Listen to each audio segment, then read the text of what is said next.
நமஸ்காரம். உங்க கல்பனா ஸ்ரீகாந்த். செப்டம்பர் மாதம் விருச்சிக ராசி மற்றும் விருச்சிக லக்னத்துக்கு எப்படி இருக்கும் அப்படின்னு தெளிவாக உங்களுக்கு சொல்ல போகிறேன். ரொம்ப முக்கியமாக நீங்கள் கவனிக்க வேண்டிய விஷயங்கள். எப்பயுமே சூப்பராக இருக்குன்னா கவலைப்படவே வேண்டாம். ஃபுல் மாதம் கேர்ஃபுல்லாக இருங்க அப்படின்னாலும் கவலைப்பட வேண்டாம். ஆனால் உங்களுக்கு மிக்சடாக எக்ஸ்ட்ரீமாக இருக்குது. ஸோ அதை நீங்கள் ரொம்ப கேர்ஃபுல்லாக டீல் பண்ணணும். சரி, என்னென்ன சூப்பராக இருக்குது அப்படின்றது தானே ஃபஸ்ட்டு நம்ம பார்க்கணும். வருமானம் பிச்சிட்டு வரும். எங்கேருந்து தான் பணம் வரும்னே தெரியாது. அந்த அளவுக்கு தொழில் சூப்பராக நடக்கும். ப்ரமோஷனல் ஆஸ்பெக்ட்ஸ் அவ்வளவு நல்லா இருக்கு. உங்களுக்கு பேரு புகழ் கீர்த்தி இதெல்லாம் சூப்பராக கிடைக்கும். நீங்கள் ஒரு ப்ராஜெக்ட் உங்ககிட்ட வேலையில கொடுத்துருப்பாங்க. நீங்கள் நினைச்சு ரொம்ப கஷ்டப்பட்டு பண்ணிட்டு இருப்பீங்க. ஆனால் பார்த்தீங்கன்னா அதுக்கு இவ்வளோ பெரிய ப்ரமோஷன் கொடுப்பாங்கன்னோ அல்ல உங்களை கூப்பிட்டு இவ்வளோ பெரிய அப்ளாஸ் கொடுப்பாங்க அப்படின்றது உங்களுக்கு தெரியாம சந்தோஷ மழையில நினைக்கக்கூடிய அவ்வளவு அற்புதமான ஒரு காலகட்டம். அதே மாதிரி நீங்க நினைச்ச வாய்ப்புகள் எல்லாம் வரக்கூடிய காலகட்டம்ன்றது ரொம்ப சூப்பரா இருக்கும். ஞாபகம் வச்சுக்கோங்க. அதே மாதிரி ஏதாவது வீடு கட்டிட்டு இருக்கீங்க அல்லது ஒரு இண்டஸ்ட்ரி கட்டிட்டு இருக்கீங்க அப்படின்னா அது சின்ன லெவலோ பெரிய லெவலோ அது உங்க சுய ஜாதகத்தை பொறுத்து. ஆனா அது எதுவாக இருந்தாலுமே இப்ப சூப்பரா கட கட கட கட கட அப்படின்றது மூவ் ஆகும். அதே மாதிரி இப்ப வரக்கூடிய பணத்துல நீங்க எக்ஸ்ட்ரா ஒரு இடம் எடுத்து கூட, ஃபார் எக்ஸாம்பிள் உங்க வீட்டுல ரூம்ஸ் பத்தல அப்படின்னா மொட்டை மாடியில இன்னும் 2 ரூம் எடுக்கலாம். அப்படின்ற அளவுக்கு நிறைய விஷயங்கள் சாதகமா இருக்கக்கூடிய அமைப்பு. நிறைய பேர் பார்த்தீங்க அப்படின்னா ஏற்கனவே வண்டி வாகனம் வாங்கியிருப்பீங்க. ஆனா இப்போ வாங்காதவங்க கூட அதை வாங்குவீங்க. சரி, அப்படி இல்லவே இல்லைன்னா கூட உங்களுக்கு சௌகரியமா இருக்கிற மாதிரி உங்களுடைய வண்டியை நீங்க சேஞ்ச் பண்ணிக்குவீங்க அப்படின்றது உறுதி. ஸோ இதெல்லாம் நிறைய பிளஸஸ் இருக்கக்கூடிய அமைப்பு. அண்ட் மேலும் பார்த்தீங்கன்னா லாபஸ்தானத்துல செவ்வாய் உட்கார்ந்துட்டு இருக்காரு 13ஆம் தேதி வரைக்கும். உங்களுடைய ராசிநாதன் செவ்வாய். பட் ஆனா அவர் துலாத்துக்கு வர்றாரு. அந்த துலாத்துக்கு வரும்போது அது எப்போ அப்படின்னா 14ஆம் தேதியிலிருந்து, பிளீஸ் விருச்சிகராசி அன்பர்கள் நோட் பண்ணிக்கோங்க, 14ஆம் தேதியிலிருந்து 26ஆம் தேதி வரைக்கும் ரொம்ப ரொம்ப ரொம்ப ஜாக்கிரதையா இருக்கணும். அப்படின்றத நீங்க எத்தனை ரொம்ப போட்டுக்குவீங்களோ பார்த்துக்கோங்க. அதுல உங்க சுய ஜாதகத்தை தயவு செஞ்சு இப்ப எடுத்து பார்த்துருங்க. அதுல சனி கிரகத்தினுடைய நிலை எப்படி இருக்குன்னு பாருங்க. உங்களுடைய ராசிநாதனுடைய செவ்வாய் நிலை எப்படி இருக்குன்னு பாருங்க. இப்ப நடக்கிற திசா புத்தி எப்படி இருக்குன்னு பாருங்க. அதை அனலைஸ் பண்ணிட்டு தான் நீங்க எந்த ஒரு விஷயத்தையும் கேர்ஃபுல்லா டீல் பண்ணணும். ஃபார் எக்ஸாம்பிள் நான் என்ன சொன்னேன், வீடு கட்டிட்டு இருப்பீங்க, இதில் புதுசா எக்ஸ்பேண்ட் பண்ணுவீங்கன்னு எல்லாமே நான் சொல்லிட்டேன். தொழிலா இருக்கட்டும், வண்டியா இருக்கட்டும், வாகனமா இருக்கும், சுகத்துக்கு உண்டான ஒரு பீரியட். ஆனா அப்படி இருக்கும்போது இப்போ ஒரு வீடு கட்டுறீங்க அப்படின்னா அங்க எத்தனை பேர் புதுசா லிங்க் ஆவாங்க, அத்தனை பேரோடையும் நீங்க ரொம்ப ரொம்ப ரொம்ப ஜாக்கிரதையா இருக்கணும். எனிமிட்டி அப்படின்றது பெரிய லெவல்ல வரக்கூடிய வாய்ப்பு இருக்கு. இந்த பக்கம் ஃப்ளோ ஆஃப் ஃபண்ட்ஸ் நல்லா இருக்கு, ஆசைகள் நிறைவேறுது. அப்ப நீங்க எப்படி இருப்பீங்க, டக்கு டக்கு டக்கு டக்கு டக்குன்னு இப்படி மேல போயிட்டே இருப்பீங்க. நிறைய பெரிய மனிதர்களுடைய கனெக்ஷன்ஸ் உங்களுக்கு ஏற்படும். ஆச்சரியமா சந்தோஷமா ப்ரமோஷன்ஸ் ஏற்படும். ஆனா அப்படி இருக்கும்போது எனிமிட்டியும் எக்ஸ்ட்ராடினரியா வரக்கூடிய வாய்ப்புகள் உங்க ஜாதகத்துல சனி வக்ரம் பெறல அப்படின்னா ஏற்படுறதுக்கு உண்டான வாய்ப்பு. ஸோ நீங்க ரொம்ப ரொம்ப ரொம்ப ரொம்ப ஜாக்கிரதையா இருக்கணும் அப்படின்றது ஞாபகம் வச்சுக்கோங்க. அது செகண்ட் ஹாஃப்லயா ஃபர்ஸ்ட் ஹாஃப்லன்னு கேட்டீங்கன்னா ஃபுல்லாவே இந்த மாசத்துல ஒரு கிரகம் பிளஸ் ஒரு கிரகம் மைனஸ் அப்படின்னு இருக்கு. ஸோ இந்த பக்கம் பாசிட்டிவிட்டின்றது நான் சொல்லிட்டே இருந்துட்டேன். ஆனா நெகட்டிவிட்டின்றது எனிமிட்டி ஃபார்ம் ஆகாம இருக்கணும். எதை நீங்க பேசினாலும் அந்த இடத்துல தனக்கு தான் எல்லாம் தெரியுமே அப்படின்னு ஒரு வார்த்தை இருக்கவே கூடாது. உங்க குடும்பத்தோட நோ ப்ராப்ளம். ஏன்னா உங்களுக்கு குருவினுடைய பார்வை உங்களுடைய 2ஆம் வீட்டுல பட்டுட்டு இருக்கு.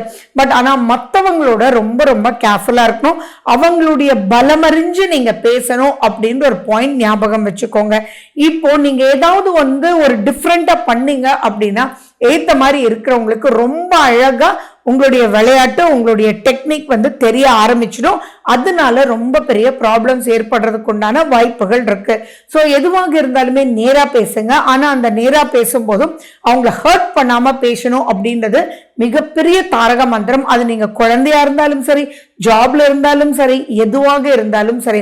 லவ் ரிலேஷன்ஷிப்ல இருக்கிறவங்க தயவு செஞ்சு இப்ப நடக்கக்கூடிய விஷயத்தை வச்சு ஓகே பிரேக்கப் அப்படின்றது ரொம்ப தப்பு. புதுசா திருமணமானவங்க கரெக்டாவே புரிஞ்சுக்காம இன்னைக்கெல்லாம் ஒரு 3 மாசம் 6 மாசம் 9 மாசத்துல ஜாதகத்துலாம் என்ன தெரியும், என்ன புரியும், வேண்டாம் டிவோர்ஸ் வாங்கிடலாம், சகிச்சுக்க முடியாதுன்னு சொல்றதும் ரொம்ப தப்பு. ஸோ விருச்சிக ராசி அன்பர்கள் இதுலலாம் ரொம்ப ரொம்ப ரொம்ப கேர்ஃபுல்லா இருக்கணும் அப்படின்றத நீங்க ஞாபகம் வச்சுக்கணும். அடுத்தது பாத்தீங்க அப்படின்னா உங்களுக்கு 26ஆம் தேதி செவ்வாய் உங்க மேலேயே ஆட்சியா வந்துடுறாரு. ஸோ 26ஆம் தேதி வரைக்கும் ரொம்ப ரொம்ப கேர்ஃபுல்லா இருக்கணும். யாரு சுய ஜாதகத்துல சனியினுடைய இதை வச்சுதான் நீங்க டிசைட் பண்ணணும் அதனுடைய தாக்கம் எந்த அளவுக்கு இருக்கும்னு. அதே மாதிரி இப்போ ஒருத்தரை பழி வாங்குறதோ, ஒருத்தரை பேசுறதோ அல்லது வம்பு கிழக்கிறதோ அந்த மாதிரி விஷயங்கள் நோன்றது ரொம்ப ரொம்ப கேர்ஃபுல்லா இருக்கணும். அப்படி இல்லை அப்படின்னா பெரிய பிரச்சனைக்குள்ள மாட்டக்கூடிய அமைப்புகள் இருக்கு. ஏன் இந்த வார்த்தையை திரும்பி திரும்பி சொல்றேன் அப்படின்னா, இப்போ சூரியன் உங்களுக்கு லாபஸ்தானத்துல வருவார். அப்படி இருக்கும்போது செகண்ட் ஹாஃப்ல 16ஆம் தேதிக்கு அப்புறம் அப்ப என்ன ஆகும்னா விவிவிஐபிஸ் அரசு வழியில் இருக்கிறவங்க எல்லாமே பாத்தீங்கன்னா உங்களை நெருங்கி வருவாங்க.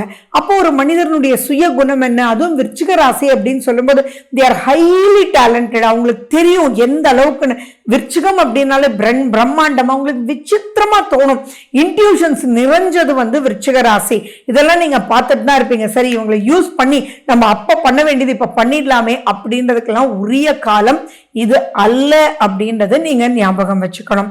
சரி, குழந்தை பாக்கியம் அப்படின்னு வரும்போது இப்ப நீங்க முயற்சிகள் சனி வக்ரம் பெற்றிருந்தா கண்டிப்பா அது கைகூடும். அப்படி இல்லை அப்படின்னா பிரெக்னண்டா இருந்தீங்க அப்படின்னா டபுள் ட்ரிபிள் காஷன் வேணும். இரும்பு அயர்ன் ஸ்ட்ரென்த் உள்ள உணவுப் பொருட்கள் லைக் கடலை மிட்டாய், கருப்பு எள்ளுருண்டை, நேச்சுரலா அயர்ன் எதுல இருந்து வருமோ முருங்கைக்கீரை இதெல்லாம் நிறைய நீங்க சாப்பிடணும். நீங்க எதுலையுமே வேகம் கூடாது. நீங்க நடந்து போகும்போது உங்க வீட்டுல கால் தடிக்க விழறது கூட வாய்ப்புகள் இருக்கு. ஏன்னா செவ்வாய் சனியினுடைய பார்வை அங்க இருக்குன்றது நீங்க ஞாபகம் வச்சுக்கணும். சோ எதுலையுமே பொறுமை வேணும். சரி, அதே மாதிரி இரிட்டேட் பண்ணிட்டே இருக்கும் உங்களுக்கு. ஃபார் எக்ஸாம்பிள் நீங்க போன் பேசிட்டு இருப்பீங்க. அப்ப அந்த போன் பேசும்போதே திடீர்னு உங்களுக்கு கோபம் வந்துடும். எதுக்கு வந்துச்சுன்னே தெரியாது, இரிட்டேட் பண்ற மாதிரி இருக்கும். அந்த இரிட்டேஷன்ற வார்த்தையெல்லாம் ஆகவே ஆகாது. அப்ப நீங்க என்ன பண்ணணும், மெடிடேட் பண்ணுங்க, ரிலாக்ஸ்டா இருங்க, பிரீத் இன் பிரீத் அவுட் பிராணாயாமம் பண்ணுங்க. இதெல்லாம் இல்லை அப்படின்னா ஆட்டோமேட்டிக்கா அது வேற மாதிரி உங்களை கூட்டிட்டு போயிடும். அண்ட் அறியாத பயம், புரியாத கவலை, அலர்ஜி வர்றதுக்கு எக்கச்சக்கமான வாய்ப்புகள் இருக்கு. கேஸ்ட்ரைட்டிஸ் ஆறதுக்கு வாய்ப்புகள் இருக்கு. பாதம், காலு இதுல எல்லாம் ரொம்ப ரொம்ப நீங்க எச்சரிக்கையா இருக்கணும் அப்படின்றத ஞாபகம் வச்சுக்கோங்க. அதே மாதிரி இவங்க எல்லாம் கூடி வருவாங்க செய்வாங்க. ஆனா அதிர்ஷ்டம் அப்படின்ற விஷயம் அப்படின்றது கொஞ்சம் குறைவு தான். இது சனி வக்ரம் பெற்றிருந்தா கவலையே படாதீங்க. அது வேற மாதிரி ஒரு அதிர்ஷ்டமான ஒரு நிலையில உங்களை கூட்டிட்டு போய் விட்டுரும் அப்படின்றது தெளிவா இருக்கணும். அண்ட் மேலும் பாத்தீங்கன்னா இப்போ இந்த மாசத்துல ரொம்ப ரொம்ப முக்கியமானது எது நீங்க பண்ணணும் அப்படின்னா உங்க சுய ஜாதகத்துல சனி எப்படி இருக்கான்றது பார்த்துக்கணும். ராகு கேது எப்படி இருக்காங்க அப்படின்றத பார்த்துக்கணும். சர்ப்பதோஷ வழிபாடுகள் பண்ணணும்னு உங்களுடைய குடும்ப ஜோதிடர் சொல்லியிருந்தாலோ அல்லது முன்னோர்கள் சொல்லியிருந்தாலோ இந்த துர்காஷ்டமியை விட்டுறாதீங்க. அது எப்போ வருதுன்னா செப்டம்பர் 29ஆம் தேதி மத்தியானத்திலிருந்து 30ஆம் தேதி மத்தியானத்துக்குள்ள வருது. சோ உங்க ஊருக்கு பக்கத்துல இருக்கக்கூடிய பழமை வாய்ந்த சர்ப்பதோஷ ஸ்தலத்துக்கு நீங்க கண்டிப்பா உங்க குடும்பத்தோட கூட போய் சர்ப்பதோஷ வழிபாடு பண்ணுங்க. அப்ப முன்னோர்களுடைய ஆசீர்வாதம் பிரம்மாண்டமா கிடைக்கும். அதே மாதிரி துர்கை அம்மனுடைய பிறந்த நாள்ன்றதுதான் துர்காஷ்டமி. சோ காக்கும் கடவுளை ராகு கேதுக்கு துர்கை அம்மன் தான். சோ அதை பயன்படுத்திக்கோங்க. அதே மாதிரி மால்யபட்சம் இந்த செப்டம்பர் மாசம் தான். சோ மால்யபட்சம் நீங்க உங்களுடைய தகப்பனாருக்கு கொடுக்க வேண்டிய திதிகள், அவருடைய திதி இறந்த திதி எதுன்னு தெரிஞ்சதுன்னா அன்னைக்கு பண்ணுங்க. அதெல்லாம் தெரியல அப்படின்னா நீங்க மால்யபட்ச அமாவாசையை மிஸ்ஸே பண்ணிடாதீங்க. ரொம்ப ரொம்ப உங்களுக்கு வழிகாட்டக்கூடிய அற்புதமான ஒரு விஷயம்தான் இந்த மால்யபட்ச அமாவாசை, மகாபரணி போன்றது. சோ நீங்க பண்ண வேண்டியதெல்லாம் சுய ஜாதகத்தை பார்த்துட்டு பொறுமையா ஹேண்டில் பண்ணீங்கன்னா வெற்றி பன்மடங்கு இருக்கு. ஆனா அதை பொறுமையா ஹேண்டில் பண்ணாம நெகட்டிவா ஏதாவது பண்ணீங்கன்னா பன்மடங்கு பிரச்சனையும் இருக்கு. சோ இதெல்லாம் தெளிவுபடுத்திட்டு விஷ் யூ குட் லக். வாழ்க வளமுடன். நன்றி, வணக்கம்.